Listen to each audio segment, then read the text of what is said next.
queremos hablar de un tema muy importante que es relacionado con nuestra salud mental. Y es que la salud mental, digamos que por mucho tiempo se había tenido relegada.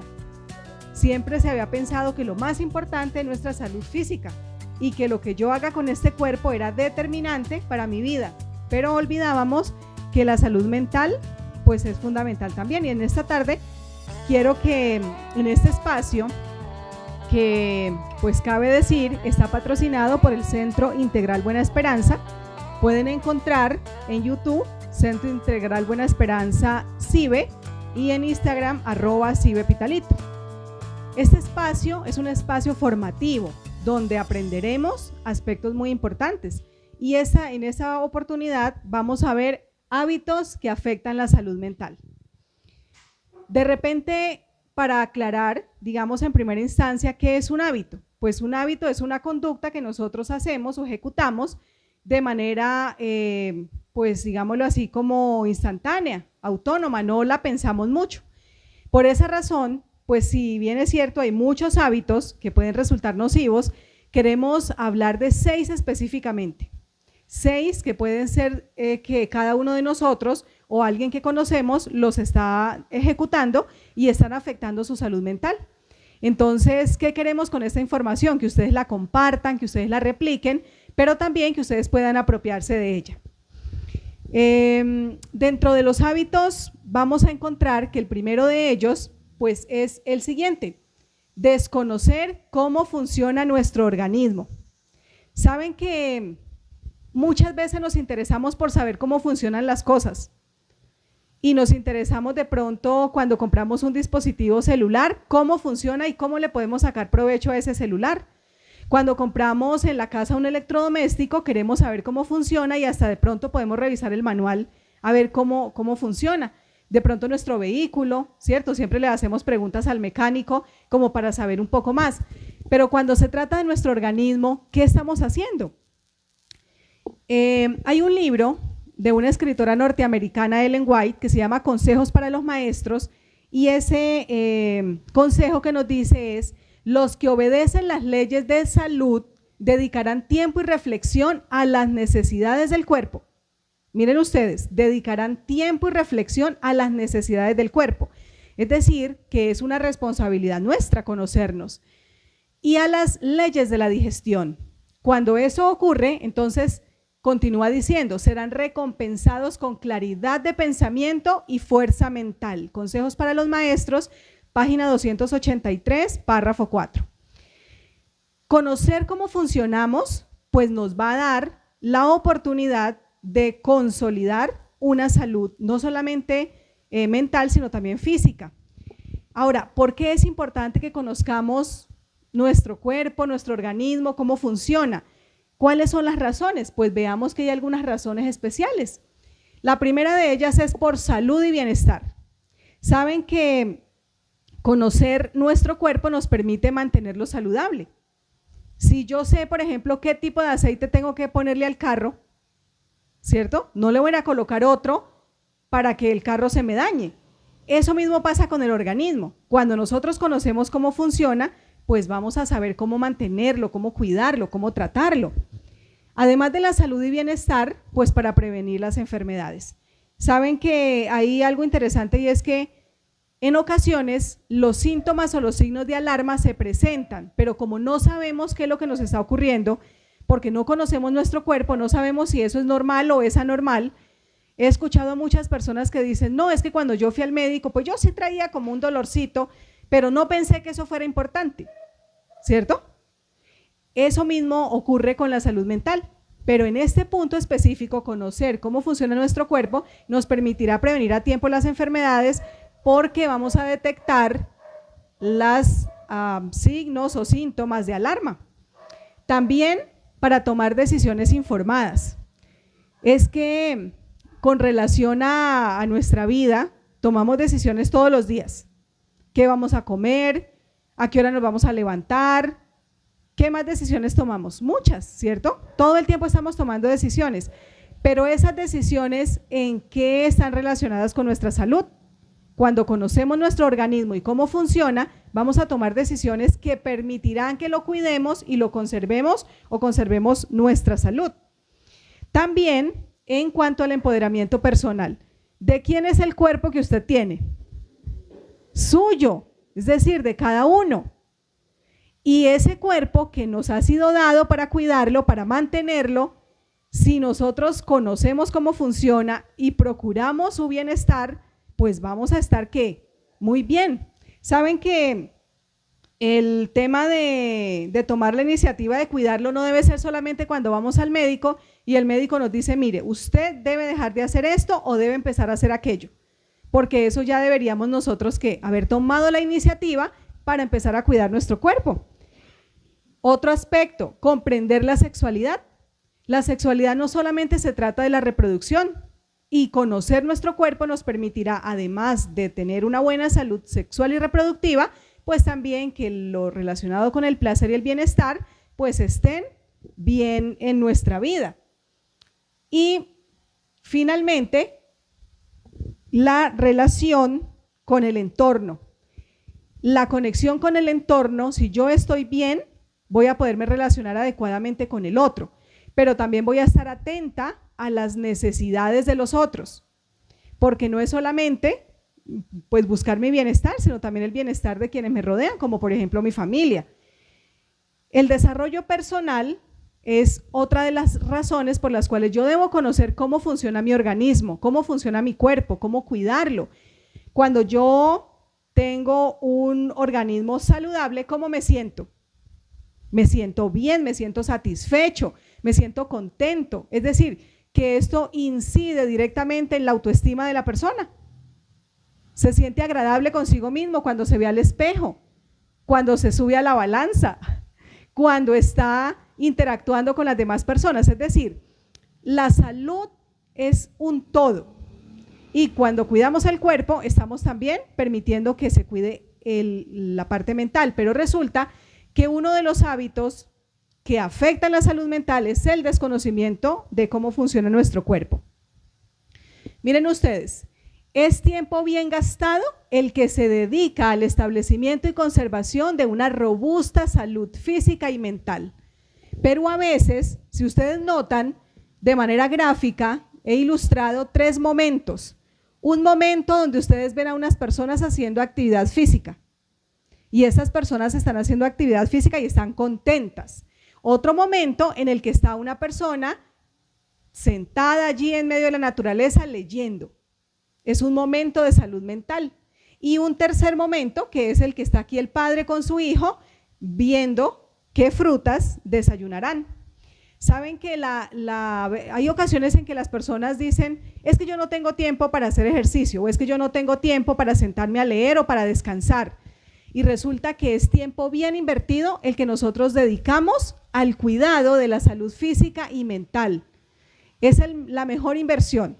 Si nosotros no invertimos en este cuerpo, ¿quién va a venir a invertir en él? Seguramente, pues nadie va a venir a decir, venga, yo le cuido su cuerpo. No, es responsabilidad de cada uno de nosotros. Si de pronto ustedes conocen acerca de la naturaleza de algunos animales que por ejemplo, migran, como la cigüeña o la golondrina o la mariposa monarca, de pronto la que más conocemos es la mariposa monarca. Estos animales, que son animales, ¿cierto?, saben muy bien el tiempo en el que deben salir de un país a otro, ¿cierto? Ellos conocen las leyes de la naturaleza y las respetan. ¿Y qué pasa con nosotros? Nosotros muchas veces ni siquiera las respetamos porque no las conocemos, o a veces sí las conocemos, pero queremos hacernos un poquito así como los despistados para obedecer las leyes de la naturaleza. Para poder obedecer las leyes de la naturaleza, pues ¿qué debemos hacer? Saber cómo funciona mi cuerpo, qué hace cada órgano, cada sistema. Si no lo conocemos, va a ser muy difícil que nosotros podamos cuidarlo de la manera adecuada. Va a ser muy difícil que nosotros podamos escuchar esas señales de alerta para poder ¿qué? Prevenir las enfermedades y demás. Así que el primer hábito que está afectando nuestra salud mental es la falta de conocimiento de cómo funciona nuestro organismo y nuestro cuerpo. El segundo hábito es comer en exceso y poco saludable. En la selección de nuestro alimento, fíjense ustedes que en la selección de nuestro alimento no solamente debe ser porque agrade nuestro paladar, sino que debe ser porque conocemos sus propiedades, ¿cierto?, de lo que vamos a consumir, y esto nos va a dar salud y bienestar. Sin embargo, hay 5 cosas que ocurren al cuerpo cuando nosotros comemos en exceso. O sea, comer de manera que yo me sienta ya, pero supremamente lleno.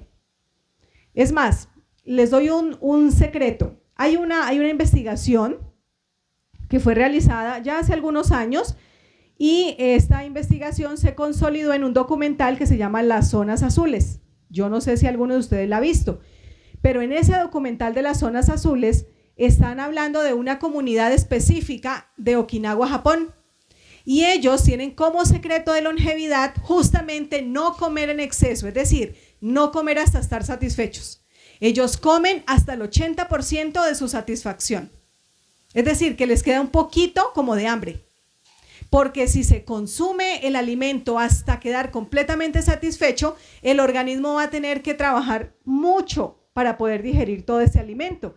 Entonces, al estar solamente al 80%, tiene el organismo la libertad de hacer su trabajo y luego poder descansar y recuperarse, porque todos los órganos en su trabajo pues van quemando células y esas células deben ser recuperadas. Miren qué cosas le pasan al cuerpo cuando comemos en exceso. Por una parte, nuestro corazón tiene que trabajar mucho porque tiene que bombear sangre más que en los otros momentos en que no comemos tanto. Entonces, al comer demasiado, ese corazoncito tiene que trabajar más. El azúcar en sangre aumenta de manera abrupta, sobre todo cuando se consumen azúcares de tipo simple. Y los azúcares de tipo simple, ¿cuáles son? Todos esos productos de harinas refinadas, ¿cierto? Los alimentos que son refinados y ultraprocesados. Esos son esas azúcares que van directamente a la sangre y van a aumentar esa cantidad de azúcar. Y si hay una cantidad de azúcar incrementada en la sangre, ¿cuál es el riesgo de nuestro organismo? Pues de padecer una diabetes. Si se come en exceso de forma cotidiana, la sangre empieza a ser más espesa y además a concentrar cantidades elevadas de grasa allí. Y si eso ocurre, que en nuestro cuerpo, si la sangre se vuelve muy espesa, podemos entonces empezar también a generar problemas de presión arterial, porque la presión con la que la sangre corre por entre las venas y las arterias, pues se va a aumentar. Pero a eso súmele que si hay grasa, también puede generar más adelante dificultades cardiovasculares. Se puede presentar reflujo, porque el esófago, ¿cierto?, está presionado por las grandes cantidades de comida que están en nuestro estómago. Y muchas personas se quejan que sufren de reflujo y es por esa razón, porque comen en exceso determinados alimentos. Cuando el intestino ya no puede absorber grandes cantidades de grasa durante periodos cortos, ¿qué hace? Pues liberar. Y muchas personas padecen de problemas estomacales o intestinales que originan una diarrea. Fíjense ustedes que comer en exceso pues es como muy natural por épocas, especialmente como en las vacaciones, como por épocas como estas que está viviendo el municipio, de las fiestas. Entonces se come en exceso, y cuando se come en exceso, pues ya están viendo ustedes que puede ocasionar en nuestro organismo. El apetito complacido está demostrado que afecta de estas 4 formas de manera principal, aunque hay otras, pero estas son de las principales. Afecta el estado del ánimo, el pensamiento se torna lento, hay fallos de memoria y la concentración disminuye. Ustedes se preguntarán ¿por qué? Pues quiero contarles que los altos consumos de grasa, de azúcares y de sal predisponen al organismo para padecer diferentes enfermedades. Pero básicamente puedo decirles que se ha estado haciendo una numerosa cantidad de investigaciones, y ustedes lo pueden encontrar, investigaciones muy serias, no solamente de estudiantes universitarios de carreras como nutrición, sino de psicología, medicina, psiquiatría. Están haciendo investigaciones entre la relación que hay en el cuidado de mi sistema digestivo y el cuidado de la salud mental. Y uno dirá, ¿pero qué tiene que ver mi intestino con la mente? Pues fíjense ustedes que dentro de todas las investigaciones, lo que se ha determinado es que cada comida produce un efecto en la producción de unos neurotransmisores en nuestro cerebro. Cada comida, o sea, si es comida saludable o no, dependiendo cada comida, se producen determinados neurotransmisores. Y eso va a afectar la comunicación neuronal. Aunque un poco más adelante me referiré un poco más específicamente a cómo funciona la comunicación neuronal, sí quiero decirles que de la salud de nuestro intestino depende en gran medida la salud de nuestra mente, porque estos neurotransmisores impactan en el humor, por eso dice que afecta el estado del ánimo, afecta en la claridad del pensamiento, en la toma de decisiones, el pensamiento se vuelve más lento. De hecho, hicieron una investigación en el año 2024, es decir, el año anterior, en Islamabad. No sé si ustedes conocen, eso queda por allá en los países árabes. Hicieron una investigación y determinaron que las personas que no se cuidan en su alimentación y que comen en exceso tienden a tener un procesamiento mental más lento. Lo hicieron, es una investigación universitaria. Entonces, fíjense que no es solamente el hecho de comer uno para llenarse y satisfacerse o satisfacer el gusto, sino también alimentarse teniendo en cuenta que eso tiene un impacto en nuestra mente, en nuestra forma de pensar y en nuestra forma de actuar. Miren, fallos de memoria y la concentración también se ve afectada. Así que ya hemos visto el primero de los hábitos que afecta nuestra salud mental, que es, ¿cuál es? Desconocer cómo funciona nuestro cuerpo, y el segundo, comer en exceso y poco saludable. Ahora veamos uno que seguramente sí pensábamos que afectaba nuestra salud mental, porque a ese siempre decimos que ese sí es responsable: el mal genio y el descontento. El mal genio y el descontento es uno de los hábitos muy comunes que ya no solamente están en las personas mayores, sino que ya vemos el mal genio y el descontento en nuestros niños con mayor frecuencia. Nuestros niños que eran alegres, vivarachos, muy sonrientes, y ahora ya los estamos viendo como en esa sintonía. Y uno se pregunta, bueno, ¿cómo qué tipos de descontento hay? Pues bueno, hay descontento en la parte económica, por ejemplo, porque la pobreza, las deudas, la falta de empleo, todo ese tipo de situaciones, pues a uno lo ponen preocupado, ¿sí? Y ese mal genio y descontento se manifiesta ¿cómo? Pues en ansiedad, en estrés, en preocupación, en falta de tranquilidad. Pero también vemos por doquier descontento político.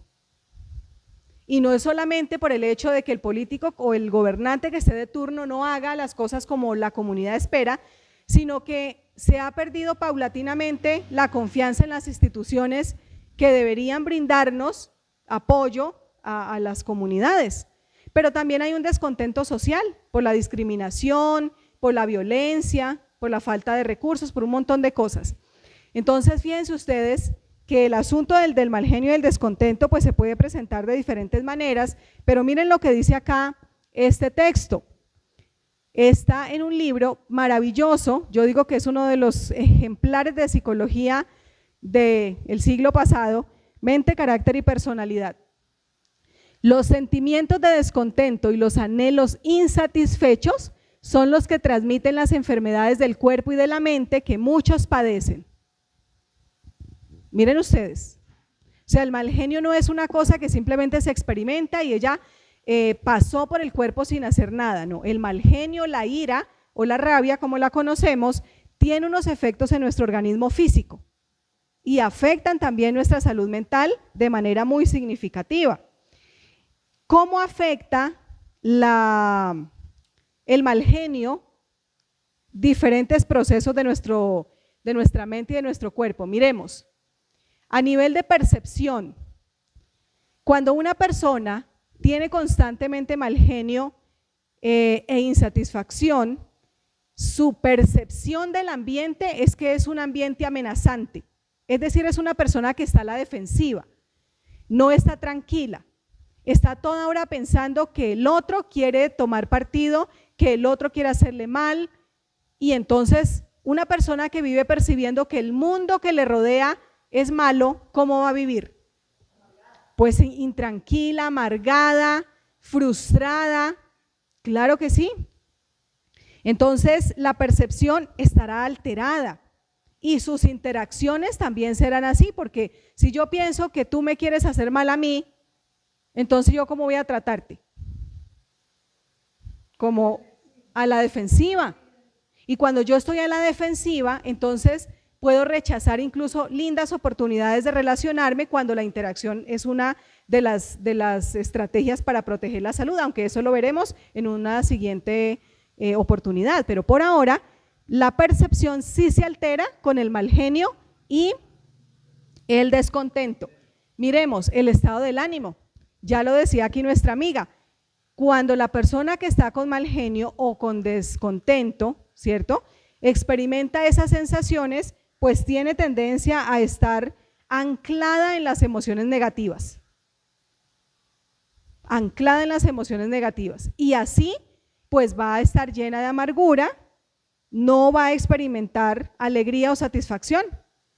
Entonces, estas personas, pues no logran disfrutar de las cosas que tiene la naturaleza, de las cosas lindas que tiene relacionarse con las otras personas.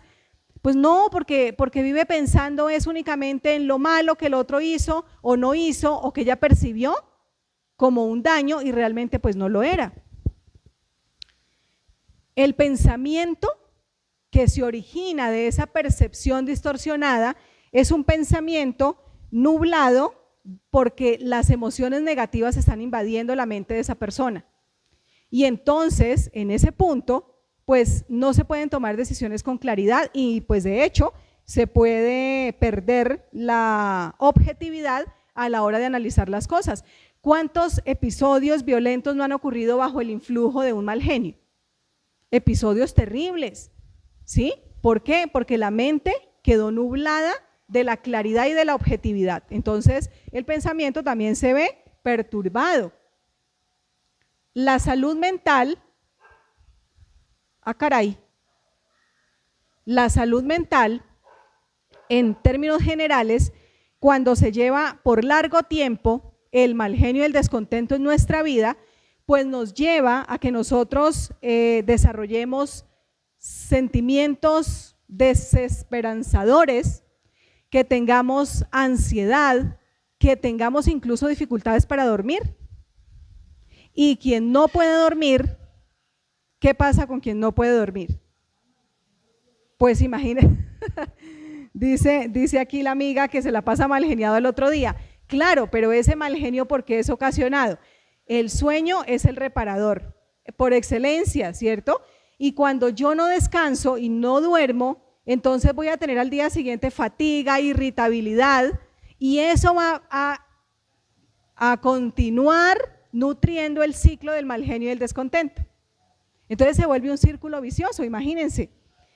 Alteración de la autoestima y la percepción de sí mismo, y se puede incluso pues desarrollar el pensamiento de que es que nadie me quiere, es que yo no valgo, no sirvo, y pues quien piensa de esa manera, en estos días estábamos muy alarmados por la noticia que nos contaba aquí un compañero de trabajo de una jovencita que ha atentado contra su vida, y no es el único caso, o sea, hay muchos casos de personas jóvenes, adultas, niños, porque tienen un gran nivel de insatisfacción dentro de sí.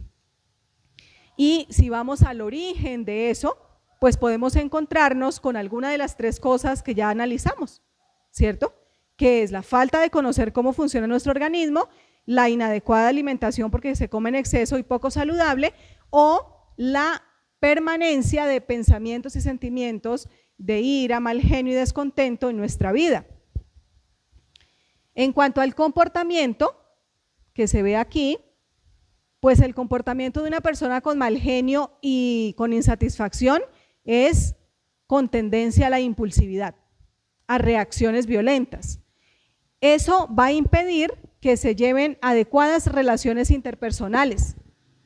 Entonces también las relaciones interpersonales se van a ver afectadas porque si yo estoy constantemente en ira y constantemente agredo al otro y constantemente me expreso de mala manera y constantemente pues tengo cara de enojo, yo no voy a atraer ni voy a permitirme, ¿cierto?, como confraternizar con el otro, porque el otro va a estar es como más bien prevenido y fíjese usted que yo me pierdo la linda oportunidad de tener un crecimiento y desarrollo personal. Entonces, estas cosas que ustedes ven aquí son el resultado de la afectación que origina el mal genio y el descontento en nuestra vida. Hasta aquí nosotros podemos pensar que efectivamente hay algunas cosas que se pueden, digamos, como controlar, como el hecho de la alimentación, pero hay algunas otras que son más desafiantes, como el tema del mal genio y el descontento, porque efectivamente decir, bueno, yo voy a restringir ciertos alimentos, pues no los compro y ya, pero para desarrollar ciertos sentimientos, emociones, pues uno dice, bueno, ¿y cómo hago si están dentro de mí? Bueno, pues eso lo veremos en una próxima oportunidad. Por ahora vamos a ver el cuarto hábito, la inactividad o pereza. Y en este caso les cuento que en la revista Ciencia y Salud, en la publicación del 14 de febrero de 2022, publicó un artículo específicamente sobre el impacto del sedentarismo en la salud mental, porque siempre hemos hablado de que el sedentarismo afecta ¿a qué? Nuestro cuerpo físico. Entonces hemos hablado de que el sedentarismo predispone para la obesidad, que predispone para el problema de hipertensión arterial, para situaciones articulares, para situaciones de nuestro sistema cardiovascular, pero ellos quisieron ver el sedentarismo, cómo impactaba la salud mental, y lo que han descubierto es que el sedentarismo desarrolla en las personas o promueve el desarrollo en las personas de la depresión, ansiedad, baja estima o baja autoestima, ideación suicida, soledad y estrés, el sedentarismo. Entonces, como notamos aquí, no es solamente un tema de salud física. El sedentarismo, la falta de actividad física, ocasiona en la salud mental un impacto bien nocivo. Ahora, observen por acá este texto de consejos para los maestros. Es un consejo para los padres. Padres, la inacción es la mayor maldición que jamás haya caído sobre la juventud. Hoy escuchamos a los maestros de escuelas y colegios decir, ¿qué pasa con estos muchachos? ¿No quieren hacer nada? Están en un letargo porque pasan mucho tiempo frente a ¿qué? Frente a las pantallas.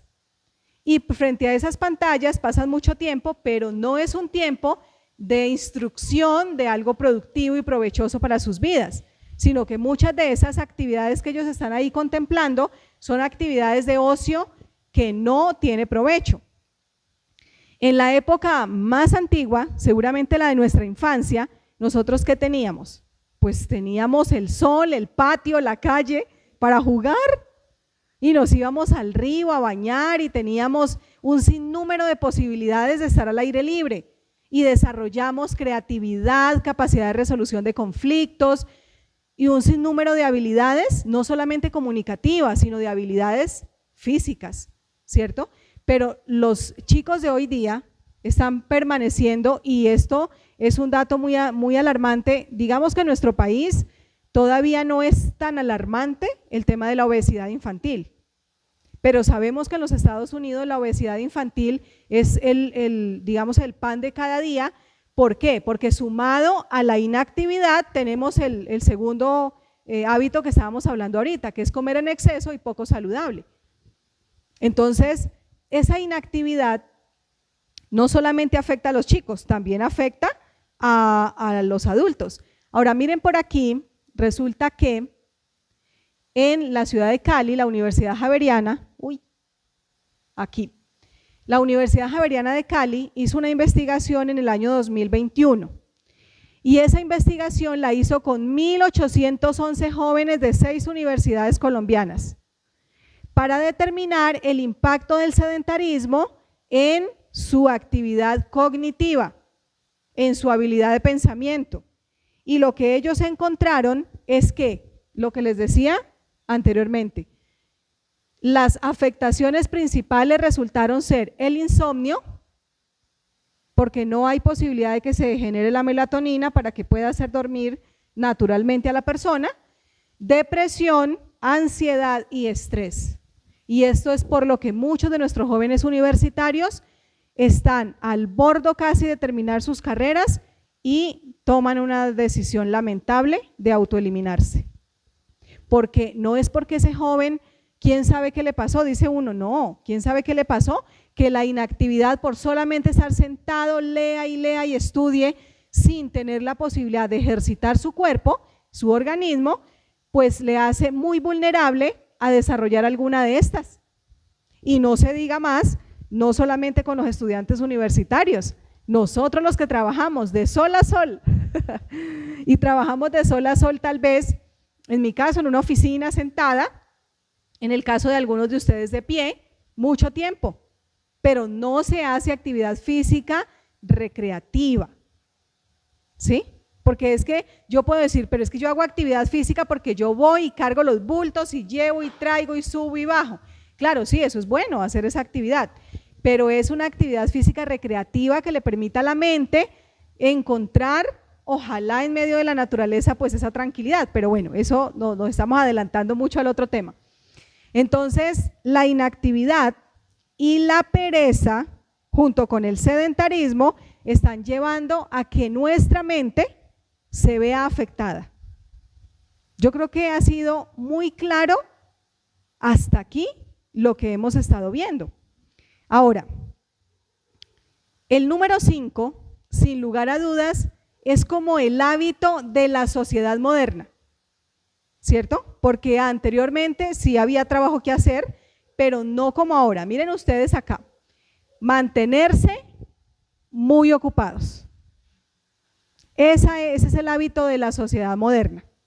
Entonces, mantenerse muy ocupados, no solamente, como evidencia aquí el dibujo, ¿cierto? El gráfico, que es una ilustración del multitasking, no sé si ustedes conozcan qué es el multitasking, que es aquel momento en el que una persona ejecuta 2 o 3 actividades al tiempo de manera eficiente. No estamos diciendo que no las hace bien, las hace de manera eficiente.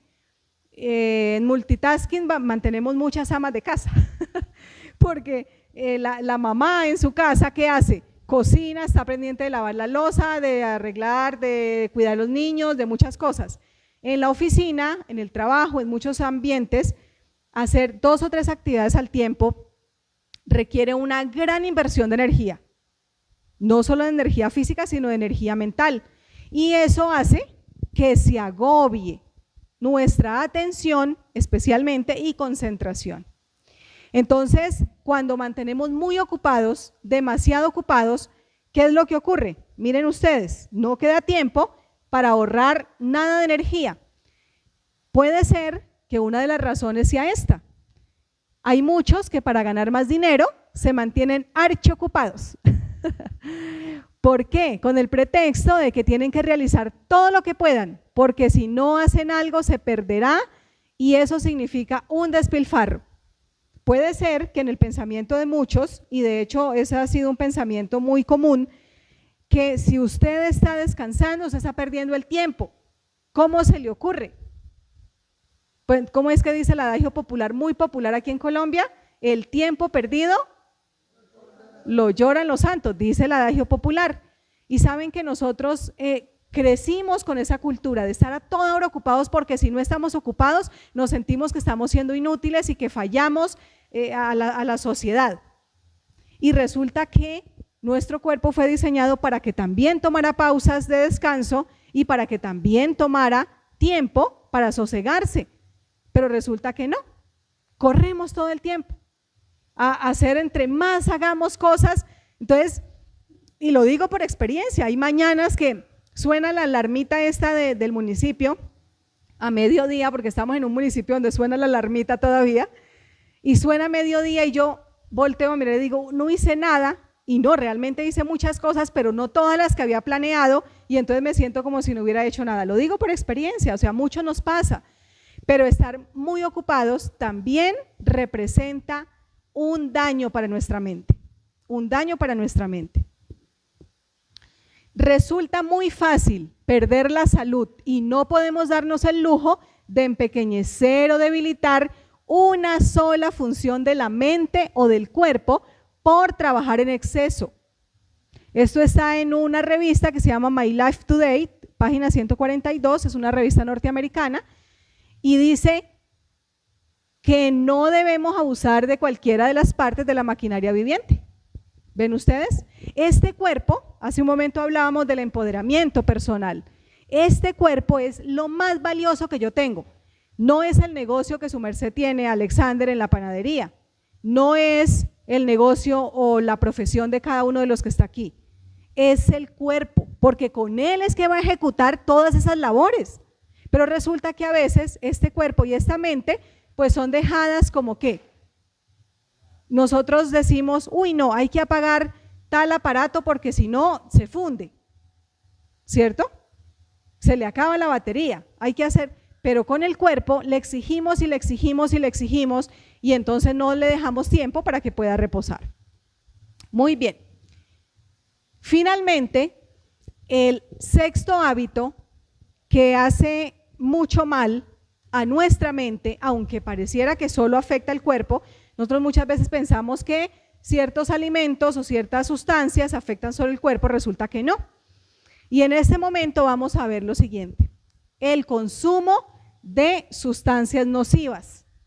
Cuando hablamos de sustancias nocivas, ¿qué viene a nuestra mente primero? Pueden decirlo. El cigarrillo, el alcohol, bueno, la nicotina del tabaco, ¿qué otros? La cafeína o la teína, ¿cierto? Y las drogas, legales o ilegales, pero las drogas tienen un efecto en nuestra mente. Entonces, estos elementos llegan a nuestro cerebro a hacer algo impresionante y quiero ilustrárselo de la siguiente manera. Y para eso me gustaría pedirle el favor a Adrianita que venga. Venga, Adrianita, para que ustedes puedan notar un ejercicio de cómo funciona nuestro cerebro, que además está compuesto por muchas redes, ¿cierto?, que se conectan entre sí, redes neuronales. Yo soy una neurona y Adrianita es otra neurona. El espacio que hay entre las dos se llama sinapsis. Cuando yo le quiero transmitir un mensaje a ella, que es la otra neurona, para que ella se lo transmita a la otra y a la otra y a la otra, tengo que liberar una cosa que se llama neurotransmisor. Entonces yo libero el neurotransmisor, lo paso por este espacio que hay entre las dos que se llama sinapsis y se lo entrego. Entonces, por ejemplo, digamos que yo le voy a entregar algo, ella tiene que estirar unos bracitos receptores para recibir la información y a su vez pasársela a la otra neurona.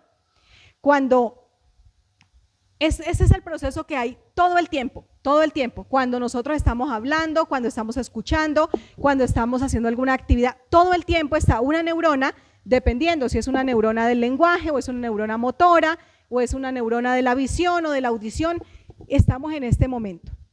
Cuando ella ha terminado de pasarle a la otra y a la otra y a la otra y a la otra, resulta que hay unas moléculas encargadas de volver a reciclar esa información que yo envié y volvérmela a traer a mí, para que se complete el ciclo. Cuando las drogas ingresan a mi cerebro, empieza a alterar, uno, la comunicación sináptica, la comunicación en este espacio entre que yo estoy dándole a ella, a la otra neurona, la información. Y también se altera entre el proceso de que las moléculas recojan esos neurotransmisores y los reutilicen para acá. Muchas gracias. Entonces les voy a contar.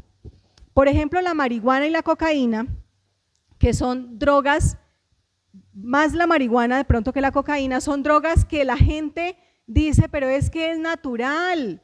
¿No ve que la marihuanita es una plantita? ¿Cierto? Y es natural. Y resulta que efectivamente es natural. ¿Y sabe cuál es el peligro de la marihuana y la cocaína? Que sus efectos cuando entran al cerebro son muy similares, lo que ellas producen es muy similar a lo que produce la neurona al modo natural. ¿Sí? Son muy, muy similares. El problema es ¿cuál? El problema es que cuando ya no hay esa entrada de ese elemento a mi cerebro que produce una euforia, que produce una activación incluso más rápida de lo que hace a nivel normal el cerebro, entonces cuando ya no hay eso, el cerebro empieza ¿a qué? Pues a necesitar más. Y ya no con esa misma cantidad tiene para satisfacer su necesidad, sino que ya necesita más cantidad. Pero quiero contarles que la parte del cerebro que se ve afectada, o las partes del cerebro que se ven afectadas básicamente con el consumo de estas drogas de las que estábamos hablando, el alcohol y la nicotina y en algunos casos las otras drogas como las anfetaminas o la coca o la heroína, son básicamente estos tres que están aquí. Y yo quiero que veamos pues un poquito más a detalle qué tiene que ver eso. Estas partes las tenemos todos nosotros en nuestro cerebro. Los ganglios basales están acá, por acá está la amígdala extendida y por acá está la corteza prefrontal, que es, pues como les he dicho siempre, acá la parte de la frente. Está ubicado acá en el lóbulo de enfrente. ¿Qué ocurre con los ganglios basales? ¿Para qué ellos qué hacen o para qué son?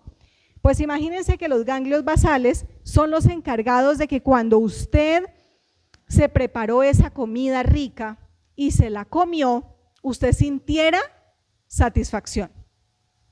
Que cuando usted fue a una reunión y se encontró con sus amigas y sus conocidas y las abrazó con alegría y usted sintió esa sensación de dicha, esos son los ganglios basales que están respondiendo ante ese estímulo.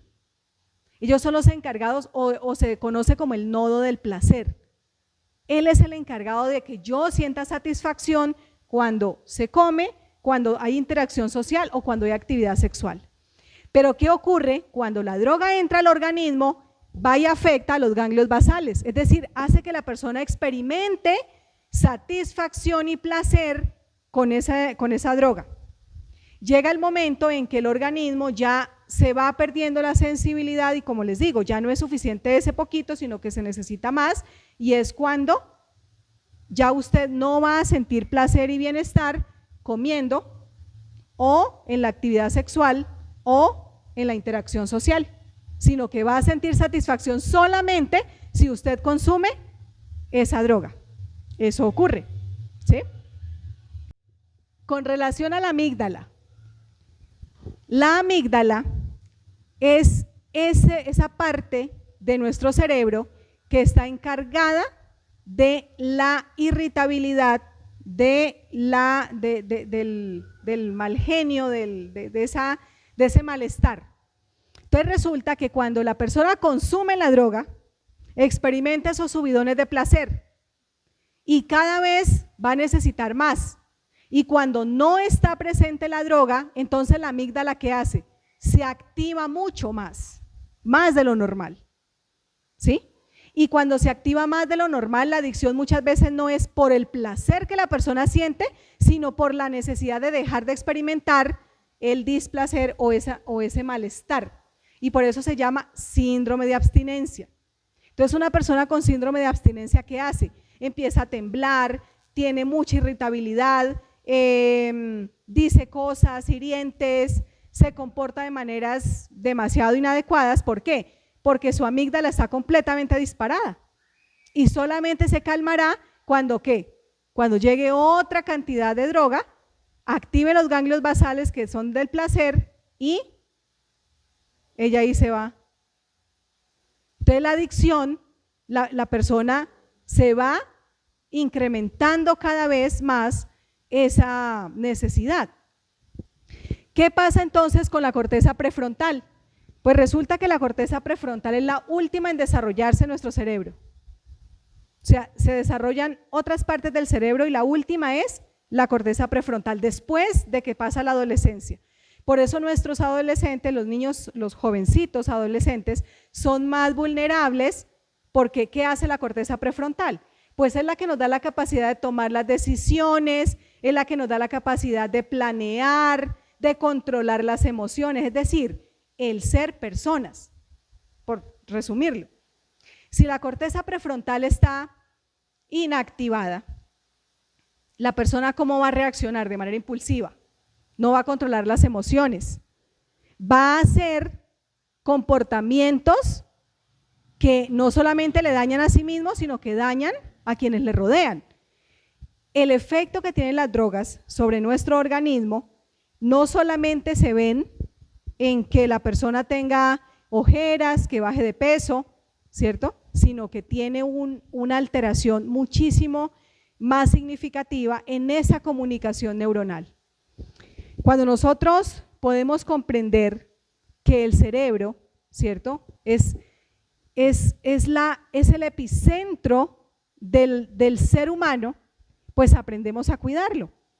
Sin embargo, dentro de el daño que hace las drogas, hay otro también que no solamente se hace a estas tres partes del cerebro, sino también a algo que conocemos como las funciones básicas, como la frecuencia cardíaca y la respiración.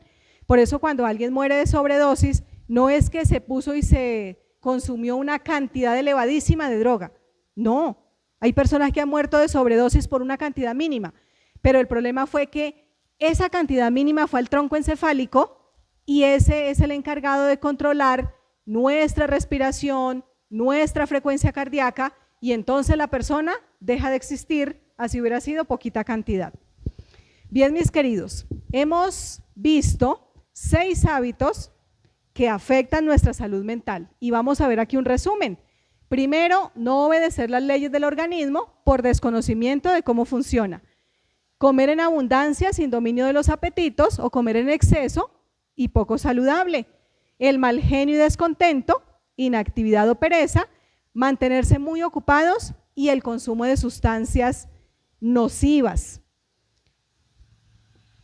Quiero decirles a ustedes que la salud mental es parte integral de la salud. ¿La salud mental es parte integral de qué? De la salud. Es tanto que no hay salud sin salud mental. Parece un trabalenguas, pero no hay salud sin salud mental. Estos 6 hábitos que hemos visto en esta tarde tienen un propósito y es que podamos reflexionar, podamos analizar no solamente nuestra vida, sino que podamos apropiar esa información para que podamos compartirla con otros, invitarlos a que se suscriban al canal del Centro Integral Buena Esperanza, ¿cierto? Y puedan encontrar contenido como este y como otro que vamos a estar viendo y produciendo en los próximos días. ¿Quieren ustedes saber entonces si hay 6 hábitos que afectan la salud mental? ¿Cuáles serán las estrategias para proteger la salud mental? En una próxima entrega lo veremos.